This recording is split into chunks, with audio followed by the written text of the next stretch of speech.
Artificial intelligence, if we use it properly, if we do it in a correct way, if we're thinking for human being, it's going to be good for creativity.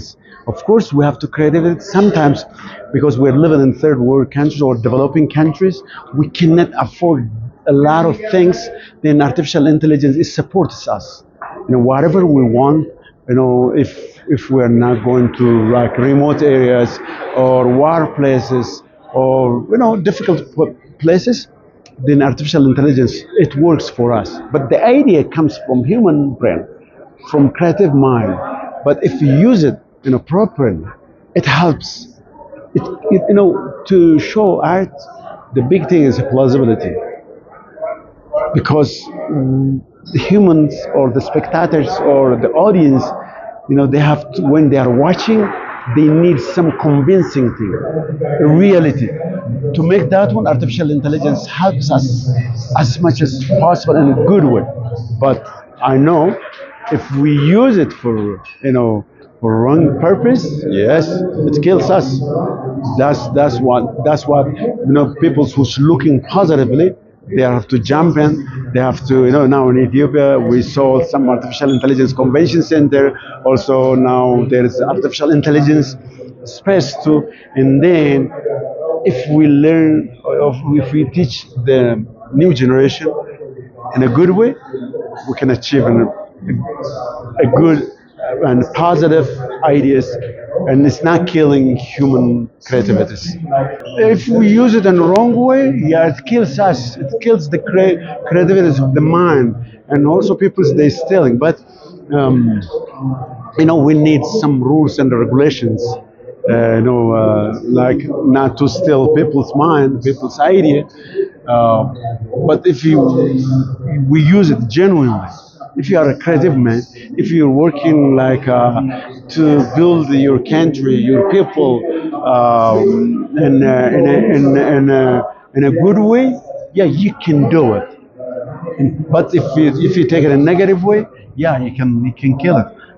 If the gun, it's killing people and also protecting people too. If we use it properly, yeah, it helps us. If we are not using properly, it kills us. The way the Habesha View is doing was now taking a films and shown in different places of in Europe and in the United States. But here, Habesha View have a plan to produce films here nationally in Ethiopia, and then also we have to now our capacity, our ability is only to performing in our language.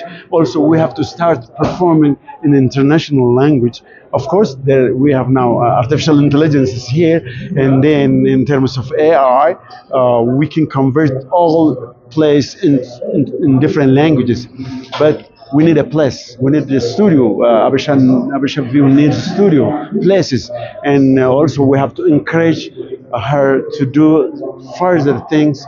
And because of that, the artists, the actor, the actresses, everybody is gonna be happy, working good, and also other than that, all the spectators which looking this program, they have to go to the Habesha View places and watch all the movies there.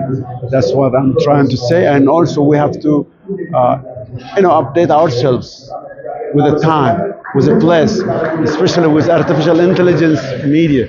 Then we can do it. We're gonna try as much as possible.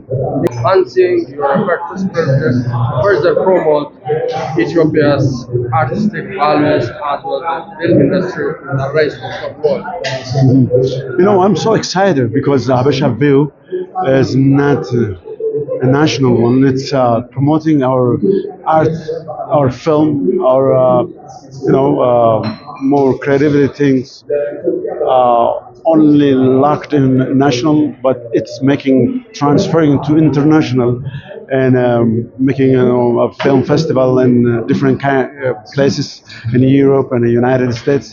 Then it shows how Ethiopia was in the film industry, when the our country starts films like in 1950s, even not only that, because also we show films in 1900.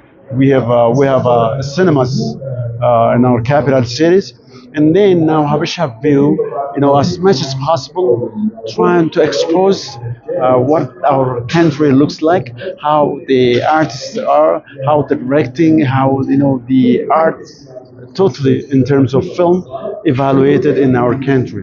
Then that promotes our art, our artists, and also it gives a good image of our country too.